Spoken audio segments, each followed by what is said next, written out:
젊은 사자는 궁핍하여 줄일지라도 여호와를 찾는 자는 모든 좋은 것에 부족함이 없으리로다. 아멘. 할렐루야. 네, 오늘도 이 예배의 자리를 사모함으로 또 주님의 은혜를 기대함으로 나오신 이 모든 성도님들을 주님의 이름으로 환영하고 축복합니다. 이 시간에는 다윗의 기도라는 말씀의 제목으로 시편 34편 말씀을 가지고 함께 은혜를 나눌 텐데요. 오늘도 이 전해지는 생명과 능력의 말씀을 통해서 살아계신 하나님을 그럼에도 불구하고 찬양하며 말씀으로 승리할 수 있는 귀한 한 주가 되시기를 간절히 축복합니다. 네, 먼저 오늘 성경을 우리가 성경책을 보면서 읽었는데 이 성경책의 맨 위에 보면 이 시의 제목이 쓰여져 있습니다. 표제어라고 부르는데요. 자, 뭐라고 써 있는지 우리 같이 한번 찾아서 읽어보겠습니다. 시편 34편 제목이 위에 다른 색깔 글씨 혹은 같은 글씨로 쓰여져 있어요. 자, 잘 못 찾으실 수도 있으실 것 같아서 제가 친절하게 여기 앞에 이렇게 써놨습니다. 자, 찾으신 분은 성경을 보시고 못 찾으시는 분은 이 화면을 보시고 함께 오늘 시의 제목을 함께 읽어보도록 하겠습니다. 시작.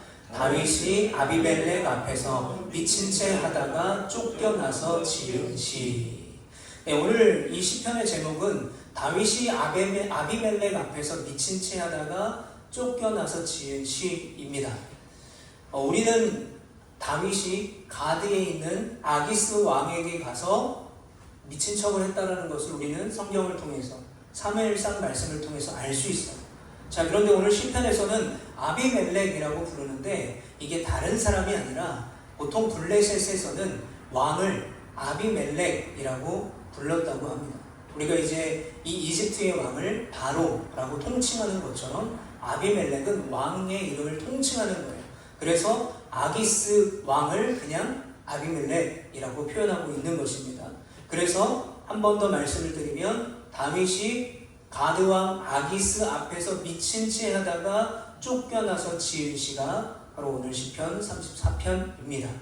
자, 오늘 배경을 좀 더 자세히 설명해주는 사무엘상 말씀이 있는데요. 다윗이 이 말을 그의 마음에 두고 가드왕 아기스를 심히 두려워하여 그들 앞에서 그의 행동을 변하여 미친 채 하고 대문짝에 그적거리며 침을 수염에 흘리매 아기스가 그의 신하에게 이르되 너희도 보거니와 이 사람이 미치광이로다. 어찌하여 그를 내게로 데려왔느냐. 내게 미치광이가 부족하여서 너희가 이 자를 데려다가 내 앞에서 미친 짓을 하게 하느냐. 이 자가 어찌 내 집에 들어오겠느냐 하니라. 여러분, 우리가 이 본문 바로 직전까지 우리가 알고 있던 다윗은 어떤 사람입니까? 소년 시절에 골리앗과 싸워서 승리한 사람이죠. 그리고 사울에게 계속해서 쫓기다가 이 사울을 죽일 수 있는 기회가 무려 2번이나 있었어요. 이 사울만 죽이면 더 이상 쫓기지 않아도 되지만 하나님의 기름 부은 왕을 자신의 판단으로 죽일 수 없어서 사울을 죽이지 않았던 사람이었습니다. 자, 그런데 그렇게 대단한 사람인데요.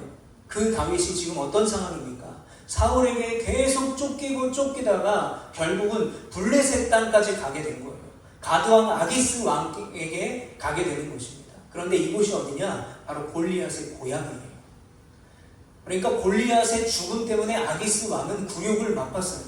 그런데 그 다윗이 그 땅으로 들어간다? 원수의 땅으로 들어가는 거예요. 그러니까 그냥 들어가면 안 돼요. 반드시 죽임을 당할 수 있기 때문입니다.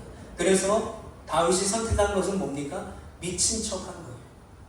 내가 미친 척을 하면 저들이 나를 불쌍하게 여기겠지. 내가 미친 척을 하면 더럽게 여겨서 죽이지는 않겠지 라고 생각했던 거죠.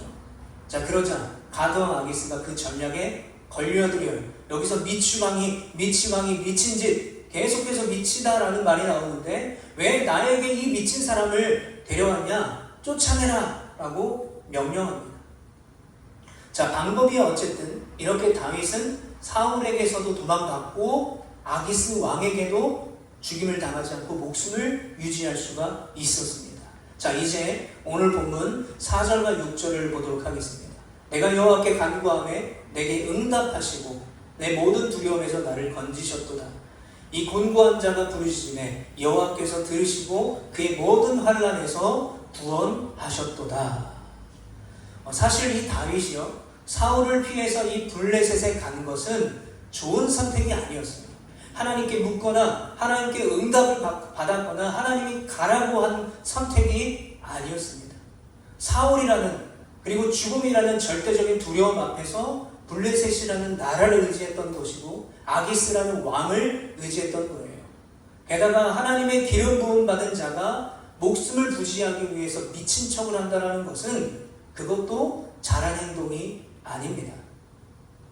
하나님의 응답이 아닌 것으로 보여주는 것이죠. 그래서 여기서 어떻게 됩니까? 쫓겨나서 어디로 가요? 나중에 아둘람 굴에 피신하게 돼요. 그때 다윗은 아둘람 굴에서 사방이 막힌 그 굴에서 하나님을 진정 만나게 됩니다. 그리고 그곳에 이런저런 사람들이 400명이 모여서 다윗의 귀한 동역자들이 되어주잖아요. 자, 어쨌든 그러나 이 블레셋으로 가기로 한 선택은 좋은 선택이 아니었어요. 그런데도 다윗이 오늘 시편 33편에 뭐라고 말합니까? 하나님의 응답이라고 말하고 있어요. 곤고한 가운데 하나님께서 베푸신 구원이라고 고백하고 있습니다. 왜 그럴까요? 왜 이걸 응답이라고 말할 수 있을까요? 1절 말씀 같이 읽어보겠습니다. 시작. 내가 여호와를 항상 송축하며 내 입술로 항상 주를 찬양하리이다. 아멘. 여기서 항상이라는 말이 2번 반복됩니다. 보통 성경에서 2번이 반복되는 말은 강조예요. 정말 중요하다는 뜻입니다. 그런데 이 항상이라는 말을 영어 성경을 보니까 at all time이라는 말을 쓰고 있어요. 이 뜻은 모든 시간에 라는 의미를 가지고 있습니다. 즉 다윗은 모든 시간에 여호와를 송축했고요. 모든 시간에 하나님을 찬양했다는 거예요.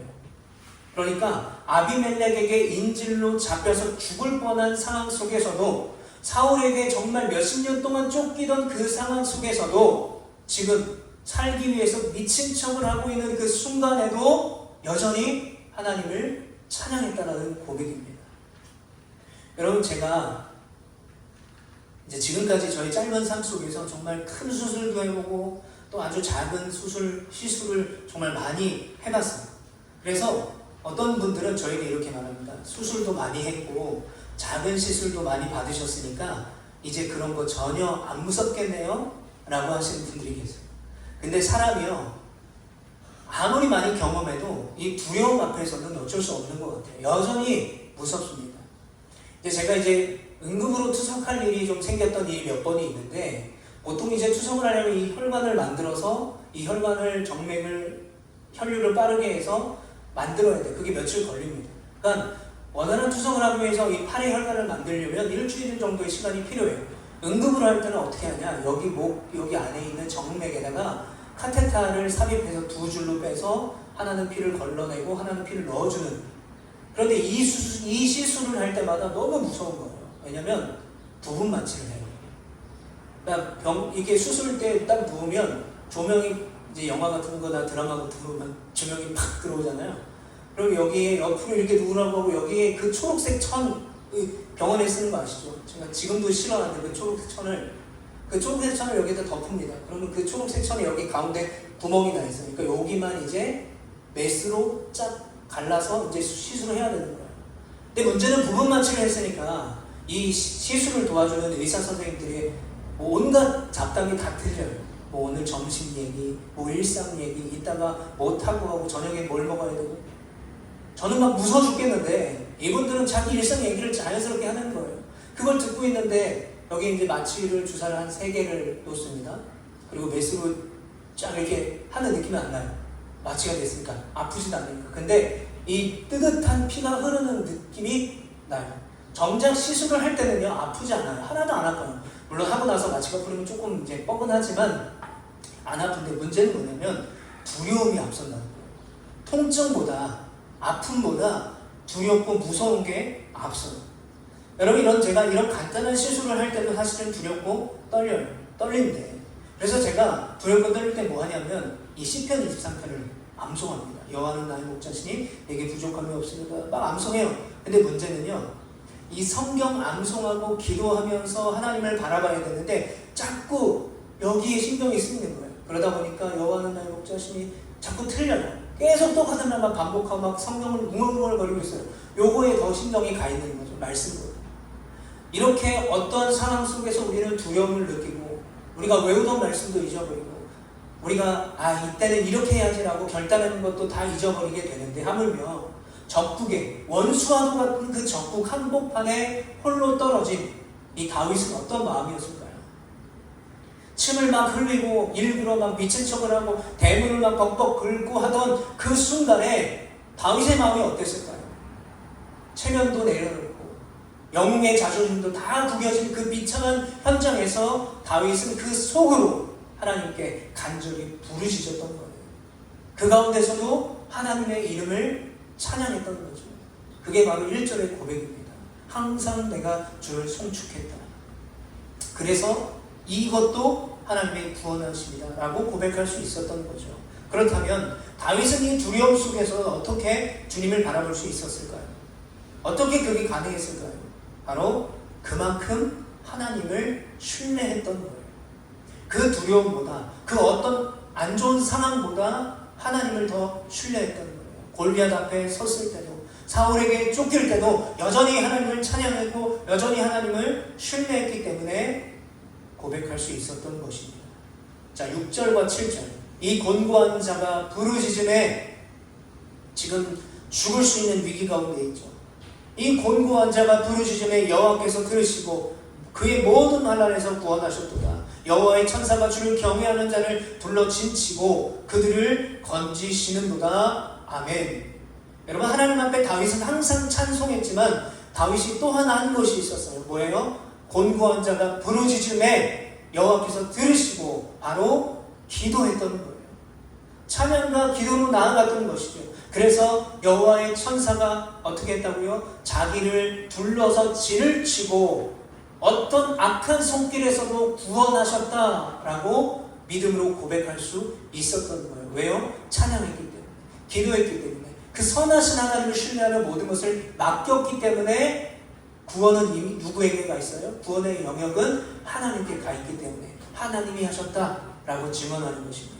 자, 오늘 본문 8절 말씀, 오늘 말씀의 가장 중요한 말씀인데요. 우리 함께 큰 목소리로 함께 읽어보겠습니다. 시작. 너희는 여호와의 선하심을 맛보아 알지어다. 그에게 피하는 자는 복이 있도다. 아멘. 다윗이 뭐라고 말합니까? 너희는 이라고 말해요. 무슨 뜻입니까? 이 말을 너희도로 바꿔보면 너희도 여호와의 선하심을 맛보아 알지어다. 너희도 하나님께 피하면 복이 있도다 라는 거예요. 너희도 무슨 뜻입니까? 내가 하나님을 의지했더니, 내가 하나님을 찬양했더니, 내가 하나님께 기도했더니 여호와의 선하심을 내가 맛보아 알게 되었다. 내가 하나님께 피했더니 나에게 복이 있더라. 그러니까 너희도 그렇게 살기를 원한다 라고 선포하고 있는 것입니다. 그러면 하나님께 피하는 자는 복이 있도다 라고 말했는데, 여러분, 그 복이 구체적으로 어떤 복일까요? 이 말씀이 바로 9절과 10절로 이어지는데 우리 함께 같이 읽어보겠습니다. 시작. 너희 성도들아 여호와를 경외하라. 그는 경외하는 자는 거룩함이 없도다. 젊은 사자는 풍부하여 줄일지라도 여호와를 찾는 자는 모든 좋은 것에 부족함이 없으리로다. 아멘. 어떤 복입니까? 여호와께 피하는 자, 어떤 상황 환경 속에서도 여호와께 피하고 그 하나님을 의지하고 찬양하는 자, 여호와를 경외하는 자에게 어떤 복이 있습니까? 부족함이 없도다. 여러분, 여기서 하나님이 말씀하시는 부족함이 없도다는 약간 모자란 상태가 아니에요. 완벽하게 부족함이 없는 상태인 줄 믿으시기를 축복합니다. 하나님이 바로 그런 분이세요. 우리는 어떤 상황 가운데, 두려움 가운데 빠져 있을 때, 절망 가운데 빠져 있을 때 하나님께서 이런 기도를 들어주실까? 하나님이 이런 상황을 역전시킬 수 있을까? 라고 하나님의 권위와 그 능력을 무시할 때가 있어요. 믿지 못할 때가 있어요. 그러나 하나님을 경외하고 하나님께 부르짖고 기도하고 찬양하는 자에게는 부족함이 없도록 완벽하게 채우시는 하나님임을 여러분 믿으시기를 축복합니다. 지난주에 제가 전주마을교회 수요예배 말씀을 나누고 왔어요. 사랑과 비전 나눔 기도회라는 프로젝트입니다. 1년에 이 전주마을교회에서 한 3차례, 4차례 정도 진행하는 건데 일주일 동안 진행이 됩니다. 그래서 월요일부터 금요일까지 새벽 예배와 수요 기도회와 금요 기도회에 이제 비전이 있는 좀 작은 교회들 목사님들을 초청해서 그분의 말씀을 듣고 또 은혜를 나누고 같이 기도 제목을 나누고 함께 기도하고 사랑과 재정을 나누는 그런 프로젝트예요. 이 프로젝트의 모토는 이겁니다. 색강이 마르면 큰 강도 마른다. 작은 교회가 부흥하지 못하고 작은 교회가 무너지게 되면 결국 큰 교회가 무너진다는 거죠. 그런 건강한 의미로 사랑과 비전 나눔 기도회에 제가 또 하나님의 은혜로 가서 설교를 하고 왔어요. 그래서 정말 많은 도움을 받게 되었고, 이따가 제가 광고 시간에 말씀드리겠지만 8월 24일 주간에 이 전주마을교회 팀과 같이 이 어르신들을 섬기고 또 의료 선교 사역을 하기로 그렇게 이야기를 하고 돌아왔습니다. 정말 오랜만에 제가 저렇게 큰 본당에서 많은 사람들 앞에서 설교를 해서 약간 긴장을 했어요. 그런데 제가 저의 간증을 나누면서 강조해서 말씀드린 것이 있는데, 그게 뭐냐면 제가 2번의 신장 이식을 받았고 여러 가지 하나님의 대단한 은혜를 받은 것 같지만 그래도 여전히 나는 넘어지고 여전히 유혹을 받는다. 여전히 나는 연약하고 부족하다. 여전히 하나님의 은혜가 필요한 존재다 라는 것을 강조했어요. 왜냐면요, 간증을 하게 되면 어떤 분들은 그 사람의 성공을 부러워해요. 하나님은 저 사람에게 일했는데 왜 나에겐 일하지 않지? 라고 부러워해요. 그래서 그 간증이 오히려 독이 될 때가 있어요. 그런데 그 간증을 들었을 때 그 하나님이 그 부족한 자에게 임했던 것처럼 나의 이 부족한 상황과 이 연약한 상황 속에서도 임하기를, 그리고 그 은혜를 구하는 자에게 하나님께서 임하게 된다는 것을 우리가 기억했으면 좋겠습니다. 여러분, 우리는 다 그런 삶을 살고 있습니다. 어떨 때는요, 은혜로 충만해, 기뻐요. 어떨 때는 절망과 낙심 가운데 빠져요. 어떨 때는요, 평안했다가 어떨 때는 또 두려움에 빠집니다. 제가 이번 주에 이제 전주를 갔다 오느라고 사실 교회 청소를 좀 미뤄서 토요일날 하게 됐는데, 이게 또 토요일날 이제 주일 준비도 하고 교회 청소도 해야 되니까 마음이 너무 분주한 거예요. 그런데 괜히 이제 교회 청소를 해야 되는데 아내에게 이렇게 좀 싫은 소리도 하고 자꾸 짜증을 내더라고요. 청소하기 싫은 거를 내가 해야 되는 일을 자꾸 미루고 자꾸 짜증내는 저의 모습을 발견했어요. 수요일날은 막 그렇게 거룩하게 막 하나님의 은혜를 노래하고 찬양하고 설교하고 왔는데, 막상 돌아와서 저희 현실을 보니까 여전히 나는 연약한 사람이고 부족한 사람이라는 것을 발견하게 돼서 어제 좀 많은 회개를 하게 되었습니다. 그러나 여러분, 우리가 이렇게 때로는 절망 가운데 있고 때로는 기쁨 가운데 있는 온탕과 냉탕을 반복되는 그런 신앙의 삶을 살아가고 있지만 분명한 것이 있습니다. 그렇게 반복되는 삶 속에서 포기하지 않고 끝까지 하나님을 의지하고 경외하고 찬양할 때 우리의 믿음이 아주 미약하지만 조금씩 나아지고 자라가게 된다는 거예요. 보통 우리가 막 낙심하고 절망 가운데 있을 때 막 어떤 나의 분노와 또는 나의 어떤 이 문제를 나 혼자 해결할 수 없어서 어떻게 할 수 없을 때에 그때 우리는 포기해요. 낙심하고 실패할 때 포기합니다. 뭘 포기해요? 믿음을 포기해요. 그런데 여러분, 그때 포기하지 않고 그때 나의 믿음을, 내가 주님을 바라보기를 멈추지 않고 주님을 끝까지 바라본다면 우리의 믿음이 조금씩 나아지고 자라나서 그런 상황 속에서도 조금씩 더 하나님을 바라보고 하나님을 의지하게 될 수 있음을 믿는 여러분들 되시기를 축복합니다. 그래서 야고보 사도가 이렇게 이야기했어요. 잘렸는데 제가 읽어드리겠습니다. 내 형제들아, 너희가 여러 가지 시험을 당하거든 온전히 기쁘게 여기라. 이는 너희 믿음의 시련이 인내를 만들어내는 줄 너희가 알미라. 인내를 온전히 이루라. 이는 너희로 온전하고 구비하여 조금도 부족함이 없게 하려 함이라. 아멘. 여러분, 여기서 뭐라고 말합니까? 우리가 당하는 시험이 때로는 힘들고 어렵고 정말 나만 아니면 좋겠는데, 나는 안 당하고 싶은데 라고 부정하고 싶을 때, 그때에 우리가 기쁨으로 하나님을 찬양해야 된다는 거예요. 그 믿음의 시련이 뭘 만들어낸다고 말합니까? 인내를 이루게 돼요. 그리고 그 인내가 어떻게 됩니까? 결국 그 인내가 쌓여서 조금도 부족함이 없는 온전한 믿음을 가진 하나님의 사람으로 자라게 하는 거예요. 하나님의 사람으로 변화시켜 준다는 것이죠. 그래서 중요한 것은 뭐냐면 우리는 아직 자라는 중이라는 거예요. 우리는 아직 변화되는 중이라는 거예요. 이제 다 큰 거 아닙니까? 이제는 좀 더 완벽해야 되는 거 아닙니까? 아니에요.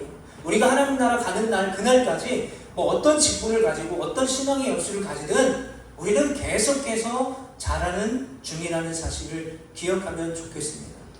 제가 제주에 와서 알게 된 사실이 있었는데, 이 제주에 이제 비가 한 며칠 동안 이렇게 막 내려요. 그러면 동네 이 풀밭에 막 귤밭에 막 그 근처에 막 잡초가 막 자라났어요. 지금은 제가 이사를 왔지만 주택에 살 때는 이 비가 오면 항상 이 생각을 해요. 저희 주택 뒤에 작은 이제 밭 같은 게, 버려진 밭 같은 게 있는데 거기에 또 잡초가 엄청 자랐겠죠. 왜냐면 제가 거기다가 약을 쳐야 되고 이 잡초를 막 뿌려줘야 되니까 비가 오면 잡초가 자랄 게 두려운 거예요. 자, 그런데 성경에서도 여러분 이렇게 말하고 있습니다. 마가복음 4장 30절부터 32절을 보면 또 이르시되 우리가 하나님의 나라를 어떻게 비교하며 또 무슨 비유로 나타낼까? 겨자씨 한 알과 같으니 땅에 심길 때에는 땅 위의 모든 씨보다 작은 것이로되 심긴 후에는 자라서 모든 풀보다 커지며 큰 가지를 내나니 공중의 새들이 그 그늘에 깃들일 만큼 되느니라. 아멘. 마태복음 17장 20절에 보면 만일 너희에게 믿음이 겨자씨 한 알만큼만 있어도 이 산을 명하여 여기서 저기로 옮겨지려 하면 옮겨질 것이요. 아멘. 여러분, 우리가 생각하는 여기서 나오는 이 겨자씨, 겨자는 지금 이제 요리에 소스로 쓰이는 이 머스타드, 향신료잖아요. 그런데 예수님 당시 1세기 팔레스타인 지역에는 이 겨자가 밭에 들어오면 골치 아파지는 잡초에 가까웠다고 합니다. 자, 실제로 성경에 나오는 겨자는 이 블랙 머스타드, 흑 겨자입니다. 그런데 이 겨자씨가요, 심겨지면요, 환경 조건만 맞으면 엄청난 속도로 자라난대요. 그래서 2m 막 3m까지 막 무성하게 자라난다고 합니다. 저게 이스라엘에 자란 이 겨자인데요. 그래서 당시에 이 유대인의 구전 율법인 미시나라는 것이 있습니다. 그 미시나에 보면 이렇게 말해요. 일반 정원이나 밭에 겨자를 심는 것을 금지한다. 왜냐하면 너무 빨리 자라서 다른 작물들이 자라는 것을 방해하기 때문에 금지까지 했다는 거예요. 자, 그렇다면 왜 예수님 앞에 이런 비호감인 이 겨자씨, 환영받지 못하는 이 겨자씨를 천국이나 믿음으로 비유했을까요? 두 가지의 이유가 있습니다. 자, 첫 번째는 이 겨자씨는 천국을 상징한다고 했는데, 천국, 즉 하나님의 나라의 시작은요, 예루살렘에 세련된 주류 사회가 아닌 갈릴리 변두리에 소외되고 잡초처럼 밟히던 사람들을 통해서 시작된다는 것을 나타내고 있는 거예요. 잡초가 어떻습니까? 주인이 원하지 않으며 막 자라요. 그러니까 하나님의 사람들이 어떻습니까? 복음과 하나님의 나라, 하나님의 사람 역시 세상의 어떤 억압과 박해 속에서도 무서운 야성과 생명력으로 번져날 것을, 그게 바로 천국을 만들어갈 사람이라는 것을 예수님이 표현하고 계신 거예요. 두 번째, 겨자씨만한 믿음이 있으면 산을 옮긴다 라고 말씀하셨던 예수님의 의도는 결국 이것입니다. 세련된 종교적 교양이 아니라 바로 살아있는 야성의 믿음이 필요하다.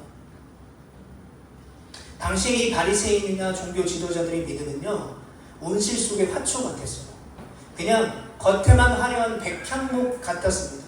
그러나 예수님이 요구하신 믿음, 예수님이 요구하신 하나님의 나라를 만들어갈 사람의 조건은요, 척박한 땅에서도 길을 내고 척박한 상황 환경 가운데도 말씀을 붙들고 살아남는 잡초의 야성을 가진 사람들이라고 말씀하셨던 것입니다.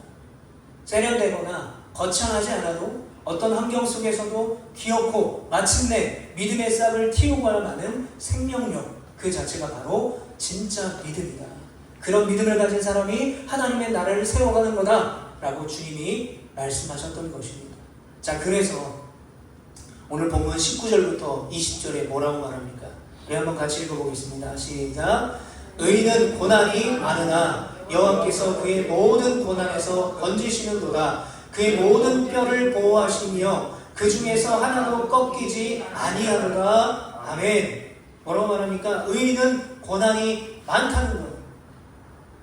믿는 자에게, 여호와를 경외하고 찬양하는 자에게도 고난이 있다. 어떻게요? 고난이 그냥 있는 게 아니라 고난이 많다라고 말해요. 핍박이 있다는 것이죠.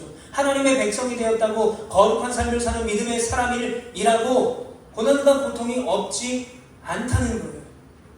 그러나 의인은 고난이 많으나 그 하나님을 경외하고 찬양하고 바라보게 되면 어떻게 된다고요? 그의 모든 뼈를 보호하시며 그 중에서 하나도 꺾이지 아니하도다. 아멘.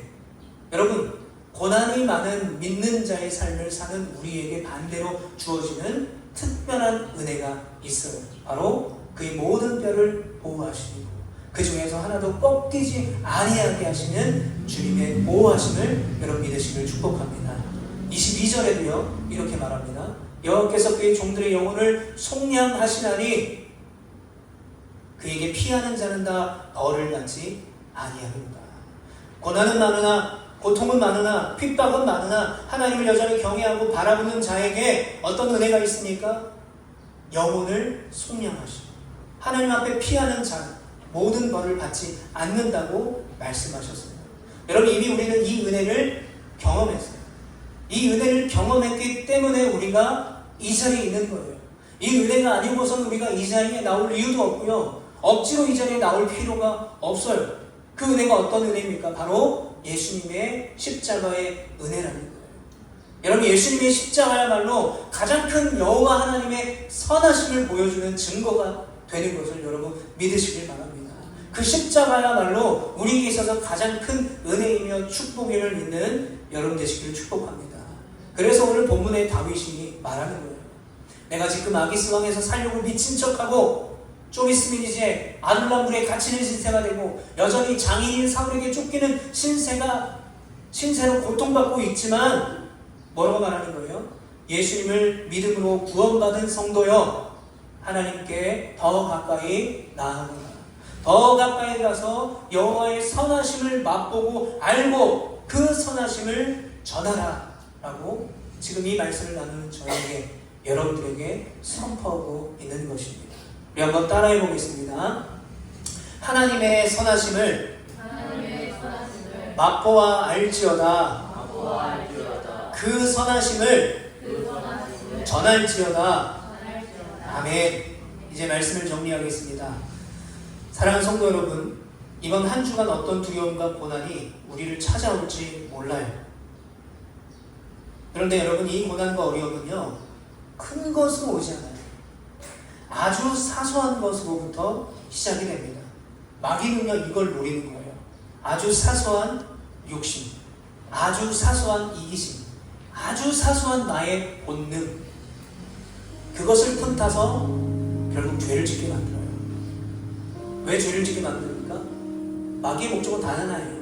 하나님과 멀어지게 하는 거예요. 고통 속에, 연약함 속에 하나님을 부정하게 만드는 거죠. 하나님을 바라보지 못하게 하는 거예요. 그 고통과 어려움 속에 매몰되게 만드는 것입니다. 그래서 그 죄가 방치돼서 결국 내 영혼이 사망으로 가는 거예요. 그게 바로 마귀의 목적입니다. 그러나 여러분, 오늘 이 말씀을 듣고 반드시 기억하셨으면 좋겠습니다. 우리 안에 이미 심겨진 예수 그리스도의 그 복음은 그 어떤 죄의 유혹과 환경의 고난도 막을 수 없는 복음의 능력이라는 것을 여러분 믿으시길 축복합니다.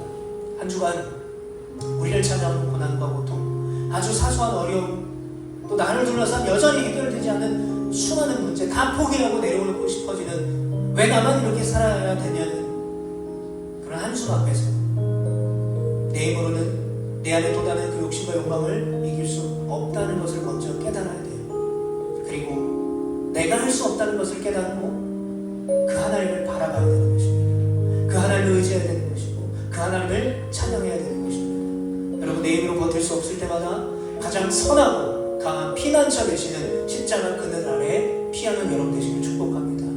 그리고 그 하나님을 여전히 신뢰하고 그럼에도 불구하고 찬양하며 그리 아니하실지라도 주님을 경외하시길 바라요. 바로 그 믿음의 자리에서 우리의 모든 뼈를 안전하게 보호하시고 부족함이 없도록 우리를 채우시는 하나님의 선하심을 맛보아 아는, 그리고 그 선하심과 축복을 우리 가정 가운데 나누고 세상 가운데 나눌 수 있는 복된 한 주가 되시기를 주님의 이름으로